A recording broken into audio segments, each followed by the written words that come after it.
বিসমিল্লাহির রহমানির রহিম। আসসালামু আলাইকুম। নীতি সহজ রান্নার সমাহারে আপনাদের সবাইকে স্বাগতম। আজকে আবারও চলে আসলাম চিকেনের একটা খুবই মজাদার একটি রেসিপি নিয়ে, সেটি হলো চিকেন মশলা রেসিপি।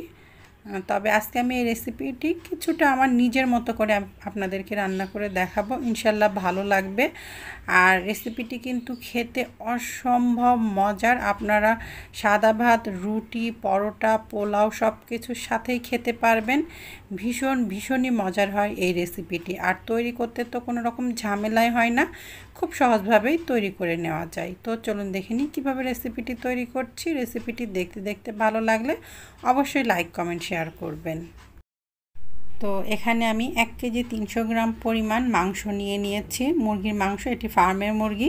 আপনারা চাইলে কিন্তু এখানে সোনালী মুরগিটাও ব্যবহার করতে পারেন বা দেশি মুরগিটাও ব্যবহার করতে পারেন। সেই ক্ষেত্রে কিন্তু মুরগিটা খুব বেশি ছোট হলে হবে না, মুরগিটা একটু বড় সাইজের নিতে হবে। 1 কেজি বা 1.25 কেজি ওজনের নিলেই সবথেকে ভালো হয়। তো এখন আমি চিকেনগুলো কিন্তু মিডিয়াম সাইজ করে কেটে নিয়েছি। আর মুরগিটা কেটে ধুয়ে নেওয়ার পরেই কিন্তু ওজন হয়েছে 1 কেজি 300 গ্রাম পরিমাণ।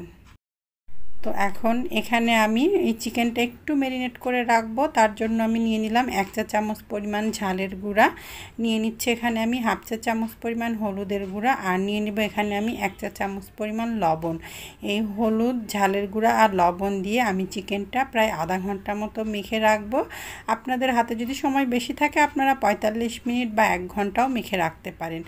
আর যদি হাতে একেবারেই সময় না থাকে সেক্ষেত্রে কিন্তু আপনারা অবশ্যই 15 থেকে 20 মিনিট চিকেনটা মেখে রাখবেন। এতে করে চিকেনের মধ্যে কিন্তু এই ঝাল, হলুদ, লবণটা খুব ভালো মতো ঢুকবে। তবে এই রেসিপিটি তৈরি করার জন্য অবশ্যই চিকেনটা আগের থেকে একটু ম্যারিনেট করে রাখতে হবে। তো আমি সব কিছু দিয়ে খুব ভালো মতো মেখে নিচ্ছি, তারপরে আমি আমার রেসিপিতে ফিরে আসছি। তো মাংসটা খুব ভালো মতো মেখে নেওয়া হয়ে গেছে। এখন আমি এক পাশে এটি রেখে দিচ্ছি। আর দেখেন আমি কিন্তু রানের যে মাংসগুলো সেগুলো মিডিয়াম সাইজ করে কেটে নিয়েছি। এর পাশের থেকে ছোট্ট এক টুকরো করে আমি মাংস কেটে বের করে নিয়েছি। এতে করে রানগুলো একটু ছোট সাইজের হয়ে যাবে আর এর ভেতরে খুব ভালো মতো মশলা ঢুকবে। যদি আপনাদের এই রানের অংশটা, চিকেনের এই রানের অংশটা বেশি বড় সাইজের হয় তাহলে আপনারা কিন্তু পাশ থেকে ছোট করে মাংস কেটে বের করে নেবেন। আর যদি মিডিয়াম সাইজ হয় তাহলে আর এভাবে কেটে নেওয়ার দরকার নেই। তো এটি এক পাশে থাক, আমি আমার রেসিপির পরের স্টেপে চলে যাচ্ছি। তো প্রায় আধা ঘন্টা মতো চিকেনটা ম্যারিনেট করা ছিল, আধা ঘন্টা হয়ে গেছে। এখন আমি চিকেনগুলো একটু হালকাভাবে তেলের মধ্যে ভেজে নিব। তো চুলাতে আমি একটি কড়াই নিয়ে নিলাম, তার মধ্যে আমি পরিমাণ মতো বা 3 থেকে 4 টেবিল চামচ পরিমাণ তেল নিয়ে নিলাম। আমি যেহেতু সরিষার তেলটাই রান্নাতে ব্যবহার করি এজন্য সরিষার তেলটা নিয়েছি। আপনারা যেই তেলটা রান্নাতে ব্যবহার করেন সেই তেলটা এখানে ব্যবহার করতে পারেন। এখন আমি 1 পিস করে করে চিকেন এই তেলের মধ্যে দিয়ে দিচ্ছি। আর চুলা জালটা রয়েছে মিডিয়াম হাই হিটে রেখে কিন্তু আমি এই চিকেনগুলো ভেজে নিব। এক পাশ আমি প্রায় 20 থেকে 30 সেকেন্ড মতো ভেজে নিলাম। এর থেকে বেশি সময় কিন্তু ভেজে নেবেন না। চুলার জালটা অবশ্যই মিডিয়াম হাই হিটে রাখবেন, একেবারে কমে রাখবেন না। মিডিয়াম হাই হিটে রাখলে চিকেনের ভেতরে কিন্তু জুসি ভাবটা থাকবে, সহজে চিকেনটা কিন্তু শুষ্ক হয়ে যাবে না। তো চুলার জালটা মিডিয়াম হাই হিটে রেখে আমি এক পাশ 20 থেকে 30 সেকেন্ড মতো ভেজে নিয়েছি। এখন আমি উল্টিয়ে দিচ্ছি, অপর পাশটাও ঠিক আমি এই একইভাবেই ভেজে নিচ্ছি। খুব বেশি ব্রাউন কালার করে ভাজতে হবে না, হালকা একটু ব্রাউন কালার করে ভেজে নিলেই হবে। তবে যদি দেখেন যে চুলার জালটা মিডিয়াম হাই হিটে দিয়ে ভাজতে দিয়ে চিকেনের এক পাশটা বেশি ডিপ কালার হয়ে যাচ্ছে তাহলে কিন্তু আপনারা চুলার জালটা একটু আস্তে করে দিতে পারেন। তো আর এক পাশ আমি 20 থেকে 30 সেকেন্ড মতো ভেজে নিচ্ছি, তারপর আমার রেসিপিতে ফিরে আসছি। তো অপর পাশটাও কিন্তু 20-30 সেকেন্ড মতো ভাজা হয়ে গেছে। এখন আমি অপর পাশটাও উল্টিয়ে দিলাম আর আমি এক পিস করে চিকেনগুলো সব তুলে নিলাম।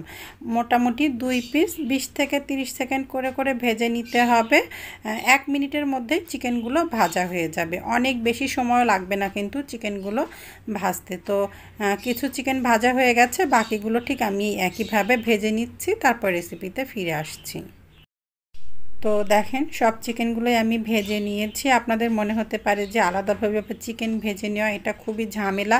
মোটেও ঝামেলা না, খুবই কম সময়ে কিন্তু সব চিকেনগুলোই ভেজে নেওয়া হয়ে যায়। আমার তো 3 থেকে 4 মিনিটের মধ্যেই সব চিকেনগুলো ভেজে নেওয়া হয়ে গেছে। আর দেখেন চিকেনটার ভেতরে কতটা সফট আছে, কতটা জুসি আছে।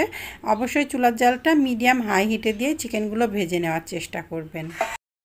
আর এতে করে চিকেনগুলো খুব বেশি একটা শক্ত হয়ে যাবে না, বেশ নরম থাকবে। এখন চুলাতে আমি একটি কড়াই নিয়ে তার মধ্যে আমি হাফ কাপ পরিমাণ তেল নিয়ে নিয়েছি। আপনারা চাইলে তেলটা কম বা বেশি করেও নিতে পারেন। আর আমি এখানে সরিষার তেল ব্যবহার করেছি। এখন এর মধ্যে দিয়ে দিচ্ছি 2 টুকরো দারচিনি, 2টি লবঙ্গ, 4টি এলাচ, হাফ চা চামচ পরিমাণ কালো গোলমরিচ, দিয়ে দিয়েছি 2টি তেজপাতা আর একটি বড় এলাচ। এলাচটা আমি মাথার দিকটা একটু ফাটিয়ে নিয়েছি। 1 মিনিট মতো তেলের মধ্যে এগুলো ভেজে নিচ্ছি।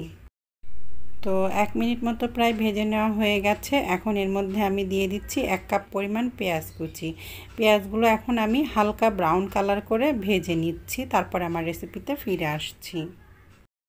তো পেঁয়াজগুলো হালকা ব্রাউন কালার করে ভাজা হয়ে গেছে। খুব বেশি ডিপ ব্রাউন কালার করে কিন্তু ভেজে নিব না। দেখেন হালকা বাদামি রং করে কিন্তু ভাজা হয়ে গেছে। এখন এর মধ্যে আমি দিয়ে দিব আদা রসুন বাটা। আমি 3 টেবিল চামচ পরিমাণ আদা রসুন বাটা এখানে দিয়ে দিচ্ছি। আপনারা চাইলে একটু বেশিও দিতে পারেন।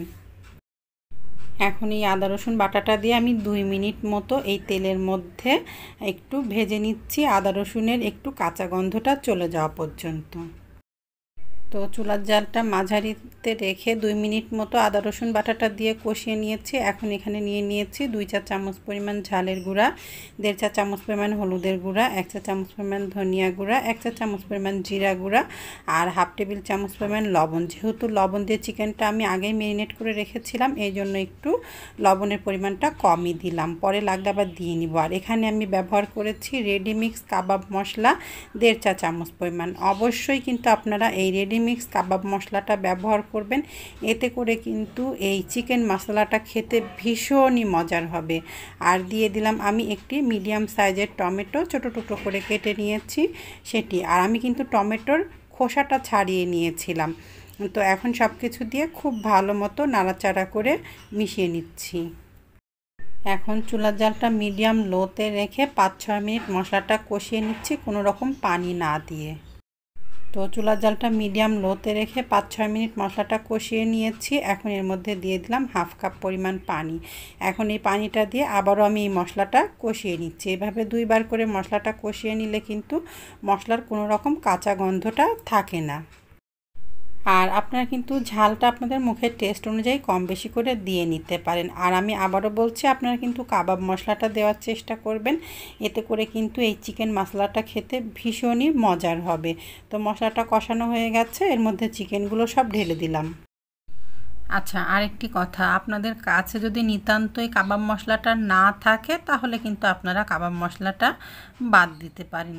আর আপনারা যদি কেউ এতে টক দইটা ব্যবহার করতে চান তো 2 টেবিল চামচ পরিমাণ টক দই যখন মশলাগুলো সব দিয়েছি তখন মশলার মধ্যে দিয়ে দিতে পারেন। তবে টক দইটা দেওয়ার সময় অবশ্যই কিন্তু চুলার জালটা একেবারে লোতে করে দিবেন, নতুবা কিন্তু মশলার মধ্যে টক দইটা দেওয়ার সাথে সাথে টক দইটা ছানা কেটে যাবে। এই জন্য যখন মশলার মধ্যে টক দইটা দিবেন তখন অবশ্যই চুলার জালটা লোতে করে দিবেন। তবে টক দই দেওয়ার কোনোই দরকার নেই, টক দই ছাড়াই কিন্তু এই চিকেন মশলাটা খেতে ভীষণই মজার হয়। তো চুলার জালটা মিডিয়াম হাই হিটে রেখে এই মশলার সাথে আমি এই চিকেনগুলো 4-5 মিনিট খুব ভালো মতো কষিয়ে নিচ্ছি। তবে মিডিয়াম হাইটে রেখে যদি দেখেন তলার দিকে পুড়ে বা লেগে আসছে, চুলার জালটা আপনারা মাঝারিতে করে দিতে পারেন।